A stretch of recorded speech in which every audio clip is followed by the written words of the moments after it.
Welcome back to the pod. We're diving right back into the world of hiking and health, and I'm really excited to pick up where we left off. We were just starting to talk about how doctors, even in big cities, are finding ways to kind of weave nature into their patients' lives. Right. And it's really cool to see how they're coming up with these nature prescriptions, even in places like, the middle of Washington, D.C. You mentioned a pediatrician who was actually mapping out green spaces, right? That sounds pretty innovative. Yeah.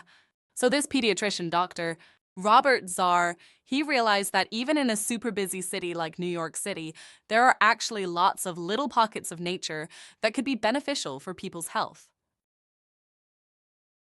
So instead of suggesting kids go to like a crowded playground, he's pointing them towards these quieter, more natural areas. Exactly. And get this, he even created a whole database of every single green space in DC. A database? Wow, that's dedication. So what kind of info did it include? Well, it had all sorts of practical details like how to get there, whether it was safe, what kinds of amenities it had, things like that. The really cool part is he linked this database directly to his patient's electronic medical records. Oh, wow. So he could personalize these nature prescriptions based on, like, the patient's needs and what green spaces were closed to them. Exactly. And it wasn't just him doing this solo. As of 2015, over 180 doctors at 26 different Unity healthcare locations in DC had signed on to use his database. Wow. So that's like over 100,000 patients potentially benefiting from these nature prescriptions. It is.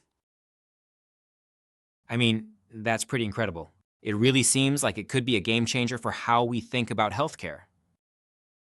Yeah, it is. And his research actually showed that patients who got these nature prescriptions ended up spending a lot more time outdoors. That's a pretty powerful testament to how well this approach can work. Yeah, It seems like the more we learn about how good nature is for us, the more we're figuring out how to incorporate it into our lives. definitely. And it's not just individual doctors taking this on. The National Park Service is also a big part of this movement. Yeah, I was going to ask about that. I've heard about their Healthy Parks, Healthy People program. What are they doing to promote this whole idea of nature as medicine? Well, a lot actually. They're hosting conferences and workshops, and they're even setting up regional partnerships to connect healthcare providers with park officials. It's like they're really working to make nature a core part of healthcare all over the country. That's so cool.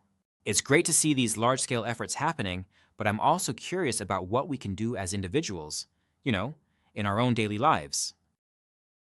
Yeah, absolutely. Even small changes can make a big difference. Like what? What are some practical tips for getting more nature into our routines? Well, think about your day-to-day life. Could you maybe swap your usual indoor workout for a walk in a park nearby? Or take your lunch break outside and sit under a tree? Even just a few minutes connecting with nature can really have a positive impact. You know, I think sometimes I just get stuck in a rut of staying indoors, especially when I'm busy. I get it. Oh, and don't underestimate the power of just observing nature. Like, take a moment to really notice the sights and sounds and smells around you. Paying attention to those little details can be super grounding. Yeah, it's like hitting a reset button for your mind and body. It's amazing how something so simple can be so powerful. It really is. Speaking of getting out into nature, I know you're eager to learn more about actually getting started with hiking. Yes, let's talk logistics. Yeah, what do we need to know before we hit the trails? Okay, well, one of the most important things I would say is start slow and gradually work your way up. I know it can be tempting to just jump right into that super challenging scenic trail, but it's much smarter to start with easier hikes that match your current fitness level. Yeah, that makes sense.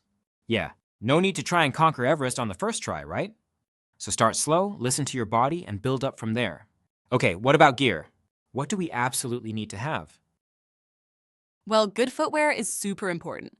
The research actually emphasizes sturdy shoes like hiking boots, especially if you're going to be on uneven or steep terrain. They provide way better ankle support and traction, which can really help prevent injuries. Okay, got it. Study shoes are a must. Yeah, What else should we pack in our hiking backpack? water is essential, of course. I'd say bring about 3 to 4 liters for a day hike, especially if it's warm out. Wow, that's a lot of water. It gets us better to have too much than not enough, though. Especially if you get lost or something. Exactly. And definitely pack some snacks to keep your energy levels up. Trail mix, canola bars, fruit, anything that's easy to carry and gives you some fuel. Okay, water. Snacks check. Now what about other stuff like a map or a compass? A first aid kit? Do we need to brush up on our wilderness survival skills? A map is definitely a good idea, especially if you're hiking somewhere new. And even though a lot of trails are well marked, it's always smart to have a map just in case. And while a compass can be helpful, a lot of people just use GPS apps on their phone these days. That's true. Our phones can be pretty handy, even when we're trying to unplug. So what about a first aid kit? I'd say, yeah, even for short hikes, it's smart to have a basic first aid kit with you.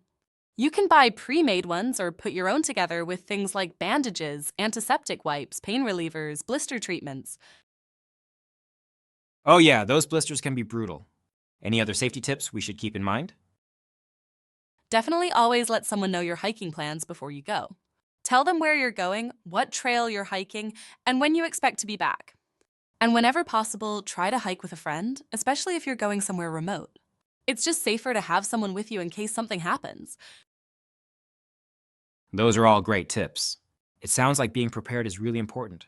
Any last words of wisdom before we wrap things up?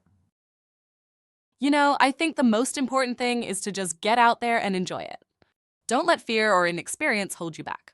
Start slow. Be prepared and have fun. I love that. This whole conversation has made me want to go find a trail and start hiking.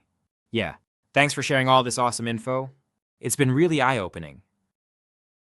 My pleasure. Well, that's it for our deep dive into hiking. We hope you've enjoyed learning about the incredible health benefits and some practical tips for getting started. Until next time, keep exploring, keep learning, and keep diving deep.